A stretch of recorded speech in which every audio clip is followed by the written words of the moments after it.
Now, if you thought that main event was a lot of nostalgic fun, then give me an all hell yeah! Hey everybody, SonGoshuaku here, and welcome to my WWE Wrestlemania 38 Saturday review. So night one kicks off with Shinsuke Nakamura and Rick Boogs versus Jimmy and Jay, the Ones, aka the Usos, fighting for the Smackdown Tag Team Championships. Now, this match was decent, but the match got cut short because I believe it looked like Rick Boogs suffered an injury, and eventually was later revealed in the show that it was a torn quad, which is a painful injury and something that definitely takes a long time. I believe it took Triple H 8 months to recover from both the times that he tore. So much well wishes to Rick Boogs and a speedy recovery, but the Usos pick up the win as I figured they would. Drew McIntyre versus Happy Corbin. Now, if you've been listening to any of my reviews, you know I'm not invested in the whole Happy Corbin and Madcap Moss thing. Great workers, great wrestlers, nothing against their talent, but in terms of this storyline, just doesn't do it for me, and it really felt like Drew McIntyre goes from Roman to Brock to Bobby Lashley to now against Happy Corbin. Overall, you could tell the crowd wasn't really feeling the match. I really wasn't feeling the match, but I give credit to where credit is due when it came to these two guys, because they both got the crowd into it towards the end, and they did something really cool that was WrestleMania worthy, and that was Drew McIntyre kicking out of Baron Corbin's move, the End of Days. It is a move that has not been kicked out of at all. Very well protected, and Drew was the first one to kick out of it, and I'm really glad that the commentators brought that up. So that was really awesome. In the end, Drew, as he should have,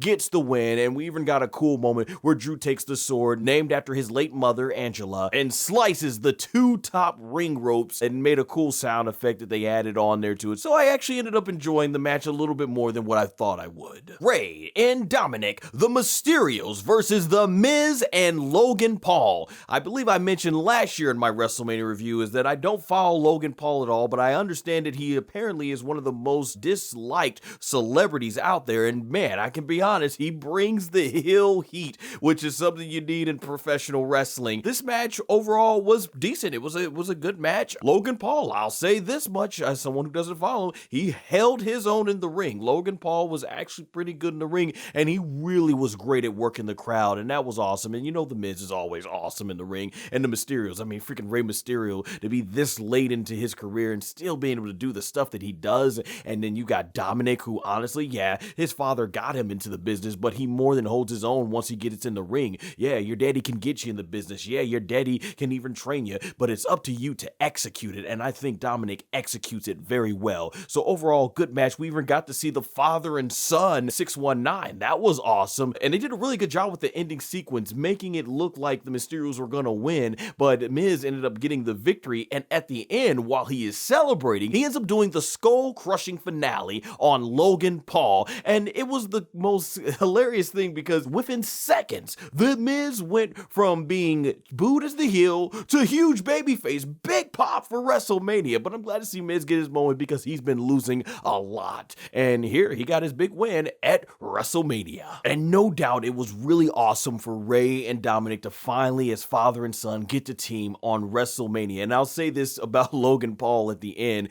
it feels like he's becoming the modern day Pete Rose at WrestleMania. For all of you who grew up during the Attitude Era, you remember Pete Rose came in at WrestleManias 14 and 15, got tombstone by Kane, then came in at WrestleMania 16 to get chokeslammed by Kane, and then stink face. So overall, I think that's what we're going to see with now probably Logan Paul. Last year it was Kevin Owens with the stunner. This year it was Miz with the skull-crushing finale. Now who's going to come in next year for WrestleMania 39 and hit their finishing move on Logan Paul? The match that I was most looking forward to here on night one, and overall the second most thing that I was looking forward to this show in terms of everything that was advertised. More about that later.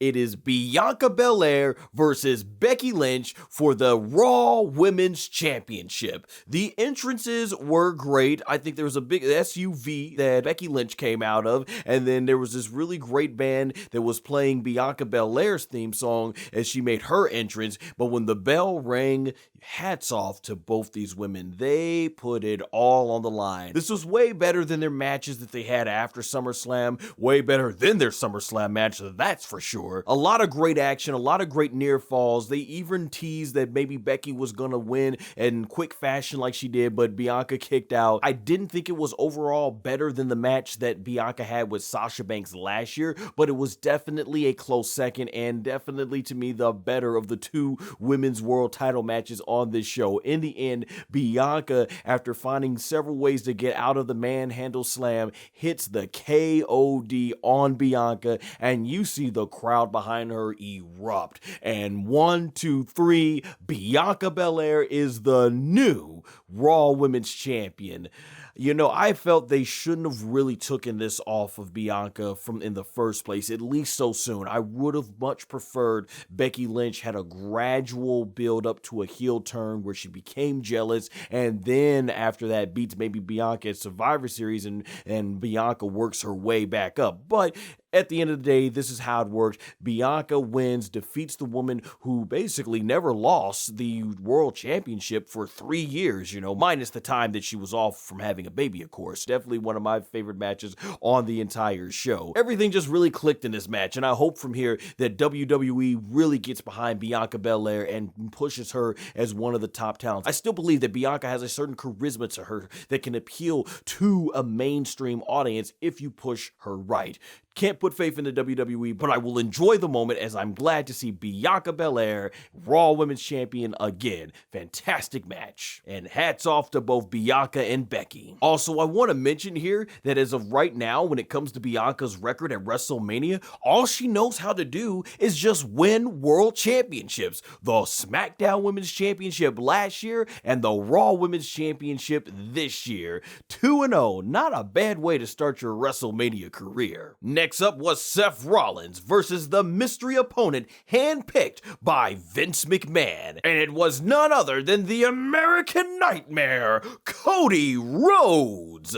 And he came out to a huge ovation. And we even heard Kingdom by Downstraight, which is the theme that Cody Rhodes has been using on the independent scene and in AEW, so it was really awesome to hear it. And they went out of their way to really treat Cody Rhodes like the big deal. It was definitely more about showing what Cody had become since leaving WWE 6 years prior versus bringing him back as Stardust and all that stuff. And man, they were on point with the commentary. They were letting Cody do all his moves. Cody Rhodes and Seth Rollins, these guys went at it in the ring, put on some really good wrestling. This was definitely a great professional wrestling match, as you would expect from two of the best in-ring workers that the business has to offer. Loved it, and I freaking loved their match going back in 2013 when Cody teamed with his brother Goldust to take on the Shield, and that was a great moment at the end with Dusty celebrating with them. And while that was probably one of my favorite matches of Cody's in his WWE career,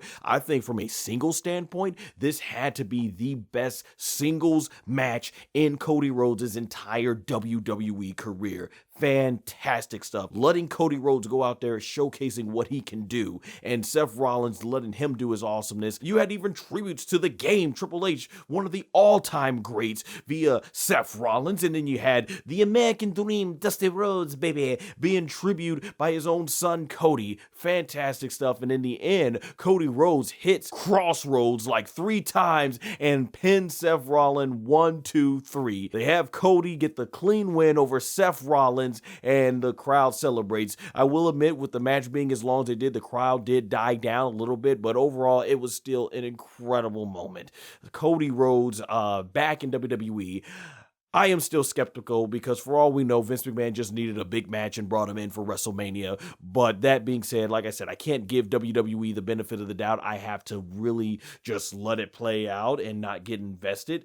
But overall, at least for this moment and this night, they did as much as they possibly could to make Cody Rhodes come off as a big deal. Another great match back to back from that Raw Women's Championship match to this match. Next up, the WWE brought out all the Hall of Famers on stage as they do. And right quick, I just want to say I thought the Hall of Fame was probably one of the best Hall of Fames the WWE has ever produced. The Steiners gave a great speech. Queen Charmel gave a fantastic, beautiful speech. Really loved the emotion with Shad Gaspard getting recognized for his heroic rescue of saving his son, sacrificing his life for his son, and seeing his wife and son get that reward on their behalf. God bless them. May they stay strong and Shad forever watch over them as a guardian angel. While I wish it would have been done 5 years ago when he was still with us, it was awesome to see Vader get his time in the Hall of Fame. And The Undertaker, of course, arguably gave the greatest speech in the WWE's Hall of Fame history. Fantastic, inspirational stuff. And The Undertaker obviously saying never say never. So we've got to see him do his entrance in the suit. So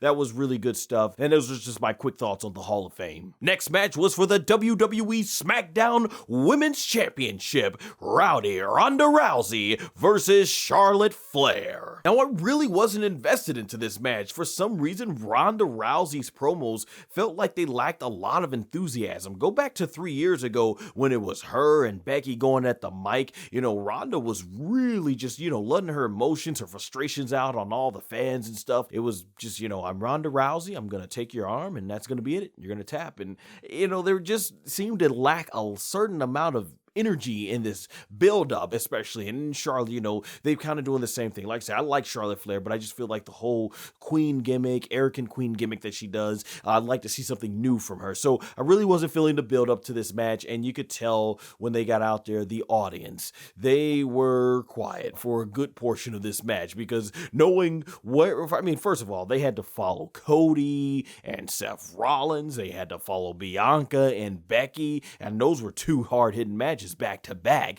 with great finishes. And then Stone Cold is coming out with KO in the next segment. So it's like, I think they just wanted to preserve their energy and their voices for the big reaction. Because if you're there, I don't want to exhaust it on this match. I want to exhaust all that when Stone Cold gets out there. But yeah, Ronda and Charlotte, they worked hard. They tried their best. And towards the end, people did get into the match. It was a very submission-based match, so that was cool. So like I said, they did the best that they could. And there was a cool spot where Ronda was the first to break out of the figure eight, something that has never been done. So yeah, it had its moments. And then towards the end, Charlotte got kicked from Ronda into the referee, though it looked like Charlotte actually intentionally speared the referee. And when Ronda ended up making Charlotte tap out, and I thought she did some great facial work too as well, when she's like, she tapped, and she's like, where's the referee? And she looks and she goes ahead to grab the referee, and then that's when, as the referee's coming back to 2, Charlotte hits a big boot to Ronda and pins her 1, 2, 3, which was the shocker to me. I had no idea that Ronda was not going to be leaving as champion. Honestly,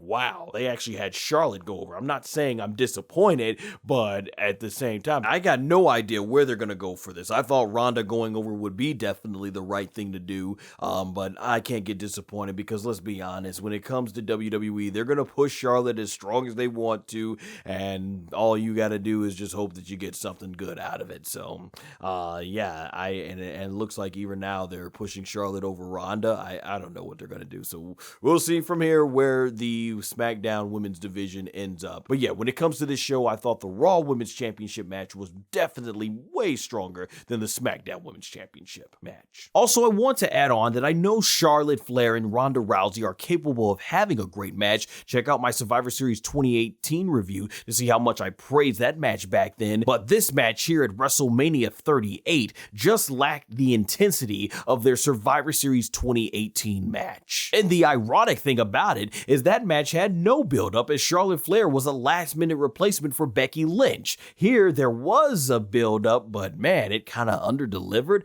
and yeah, this match just did not deliver to where their match in 2018 did. And now, the main event of WrestleMania 38 Night 1, the KO Show featuring Stone Stone Cold Steve Austin. Or so we thought. Hands down, the number one thing that I was looking forward to most on this show was Stone Cold Steve Austin and Kevin Owens. I thought Kevin Owens did a great job, and Stone Cold in the promo, the video promo, just, man, gets you so hyped. Stone Cold Steve Austin is my all-time favorite wrestler. I would not be a wrestling fan today if it wasn't for Stone Cold. He got me hooked on wrestling just by doing what he did, so I was really excited. And we all know, Stone Cold Steve Austin, as I mentioned before on the No DQ reviews, just does not take crap from the creative team. It's gotta be good or Stone Cold's not doing it. So I knew it was going to be great going in. And KO, he came out trash talking all of Texas. They were booing him heavily. And then you hear the glass shatter and a huge pop for Stone Cold Steve Austin. And I wish we had Jim Ross on commentary and yelling, Stone Cold! Stone Cold! Stone Cold! Man, Austin comes out to this great pop, and how could you not get hype? If you grew up in the Attitude Era like I did as a kid, Stone Cold Steve Austin walking down with the BMF walk, he got into the ring just kicking all of Kevin Owens posters everywhere. Just, yes, that is what I miss so much, with Stone Cold Steve Austin. It's not that I want Stone Cold or the Attitude Era back, but I miss seeing WWE allowing the men and women to be that talented in the ring. Just let them be themselves. It's just like, man, no nonsense. And when Austin gets in the ring, he's looking at Kevin Owens. He's like, you are the single dumbest son of a bitch. KO challenges him to a match, and the crowd's like, yes, yes, yes, yes. And in the end, Austin goes like, if you want to see Stone Cold drop this sack of shit, give me a hell yeah. And the crowd goes, hell yeah. He said, I said, give me a hell yeah. Oh my gosh, it was just great. And Austin ends up saying the biggest thing that could get a pop. He goes like, bring out the ref. And it's like, oh, here comes the referee, and we're doing this. The bell ends up ringing, and it's official. They did it unadvertised for the main event. 19 years since Stone Cold Steve Austin's been in a match. And this is where I can tell you, man, I wish I would have gone, because I've never gotten to see Stone Cold Steve Austin wrestle in a match. Oh, how I wish I was there. And they end up slowly walking towards each other, and Stone Cold, just like we remember it, starts breaking out the whole great work punches, and they're going at it, and the crowd is erupting. And what I really love about this match that it really showed with KO and Stone Cold Steve Austin is that less is more. These guys in this match did a lot of simple stuff, nothing really high tech, but because of the characters, because of the story involved, they didn't have to. They did very little, and it was them doing very little that actually kept the audience invested. That's why it's so important. I say it all the time in these reviews. Story and characters are so important, and you see this, and we got to see Stone Cold break out all the whole mud hole stumps. He started slow, and the crowd was like, 1, 2, and he's like, screw it, and he starts just doing the big mud hole stump, and it's like, man, it was great to see. And Kevin Owens, he sold for Austin, does like a clothesline, and Kevin Owens goes flipping inside out. He throws KO through the table. They brawl into the crowd. It was just like those old Attitude Era brawls we used to see from Stone Cold back in the day. They went up they did a cool spot where KO was trying to get away on the ramp and everything, and Stone Cold still sold very good, amazingly well. Another thing, Austin drank a lot of beer in this match, a lot more beer than we've ever seen him drink. It was his Stone Cold IPA. And what's really awesome is, even though Austin moved a little bit slower, probably due to his age, he never got gassed in this match. Stone Cold was not sucking air, as he often mentions on his podcast. And that really goes to show, just like the rumors were saying, that Steve Austin was getting into the best conditioning he had been in years. And there was a cool spot where KO, once he gets Austin down, tries to drive away on Steve Austin's vehicle, and then Stone Cold basically goes out from behind, comes into frame, knocks Owens out from behind, and then he gets on top and drives it with Kevin Owens up the ramp, and they're fighting. And I mean, we saw Steve Austin take some bumps. KO did a suplex onto the concrete with Stone Cold. I was expecting they was not going to take that type of risk with Steve Austin's back and neck history, and Austin even did another suplex on top of the ramp and even threw him back down the ramp. It was just really great, and they're still keeping the audience invested through all this. And in the end, KO, he hit the stunner on Stone Cold, and it was a tremendous tremendous near fall. You saw it got all the crowd invested, because I was always thinking, could there be that one chance that Austin does the job for Kevin Owens? Maybe in KO, they're going to let KO go ahead and brag about this, but it didn't happen. And eventually Stone Cold makes his comeback and hits the stunner on Kevin Owens. 1, 2, 3. Stone Cold Steve Austin wins his return match for the first time in 19 years. Crowd goes crazy. Everybody's celebrating. I didn't even think Steve Austin would have some beer left, because he went through so much of it during the match. And KO ends up being taken care of with a second stunner, and Brian Saxon gets in and gets another stunner, this time I guess recreating it in front of a crowd this time, versus when the pandemic first started, from they had that empty Raw show. We even saw Stone Cold's brother get in the ring and drink a beer with him. It was just great. The crowd, the atmosphere. Man, it has been so long since I had that much fun watching a WWE main event. And leave it to Stone Cold Steve Austin. Man, fantastic. Like I said, I really wish I was there. Man, it was great. Steve Austin, he went out against The Rock at WrestleMania 19, but it wasn't on his terms. This time, Austin was able to come back against Kevin Owens and go out on his terms. It really makes you to think, had Steve Austin come back all those years prior, like with CM Punk, just imagine what Austin could have done in the ring with how good he looked in the ring. It wasn't the old Stone Cold Steve Austin, but man, will I tell you, he more than held his own, and Kevin Owens did a fantastic job. Really awesome. Kevin Owens now can put a WrestleMania main event under his belt. Stone Cold Steve Austin is now a 4-time WrestleMania main eventer. I can tell you, be honest, Kevin Owens is probably really glad that he didn't sign to AEW, because had he did, man, imagine his reaction when he found out that he could have missed out on having a main event match at WrestleMania with Stone Cold Steve Austin. So I really hope Kevin Owens goes to get pushed as a top main eventer, because there's no doubt he always proves anytime WWE puts him in that main event position, KO excels, whether it's as a babyface or as a heel. So I hope that they make him a top heel on Monday Night Raw, because he really carried this whole feud, and he really helped just put Steve Austin over like $1,000,000, carried his own weight. Austin was great, a great nostalgic moment, which is why I said it's a nostalgic fun match. And yes, while I do agree that the Royal Rumble winner should main event WrestleMania, as they say, Ronda won the Rumble, there was just no way that Ronda and Charlotte could foul Stone Cold Steve Austin. The crowd would have been way too exhausted, so this was the right move. But this still illustrates a big issue with the WWE, no matter how big of a Stone Cold Steve Austin fan I am, and that's that WWE, they just don't build stars like they used to. Just imagine if today they gave the talented men and the women the freedom to be themselves on the mic and stand out just like they did Stone Cold Steve Austin.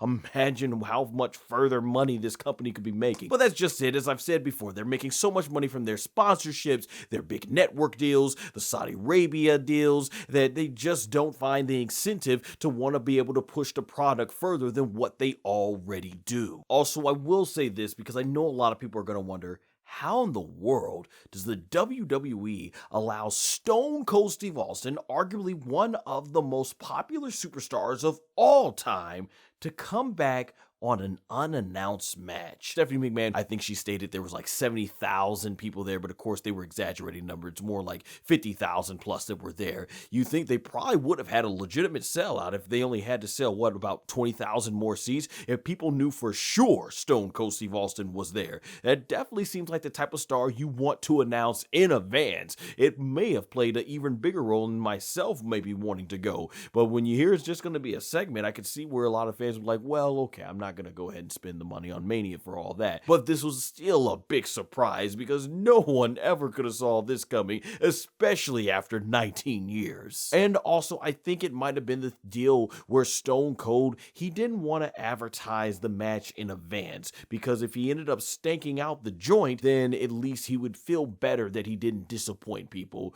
But I think a lot of us always knew with Steve Austin having a simple offense of just punch, kicks, Luthez press, the elbow smashes yeah, the stunner, and knowing that he kept in good shape, I think a lot of us fans had confidence that Stone Cold was going to be able to go out there and deliver. But Austin's a perfectionist, and that's just the type of love that he has for his craft. Hint, the reason it took 19 years to even get to this point. The match was tremendous nostalgia for what it was. Brought back tremendous great memories. It's good to see Stone Cold Steve Austin go out on his own terms. Awesome match. I can't say enough. It was a great fun, emotionally great main event. For fans like myself who grew up as a kid, I can't express how much this main event meant. Stone Cold Steve Austin. So many kids from the 90s, so many teens from the 90s, my generation that grew up looking at Stone Cold Steve Austin. A lot of us are hardcore fans of professional wrestling because of what this man did, and it was great to see him in this main event. So much fun. So overall, WrestleMania 38 Night 1 ended up being a much more fun show than I thought it would be. Now click here right on the screen for my Night 2 review of WrestleMania 38. And if you want to see more of my previous WWE reviews, there's the playlist as well as my acting and voice acting related content. And don't forget to comment below and let me know what you thought of the show, and remember to like, share, and subscribe and hit the notification bell so that you are notified when I release new content.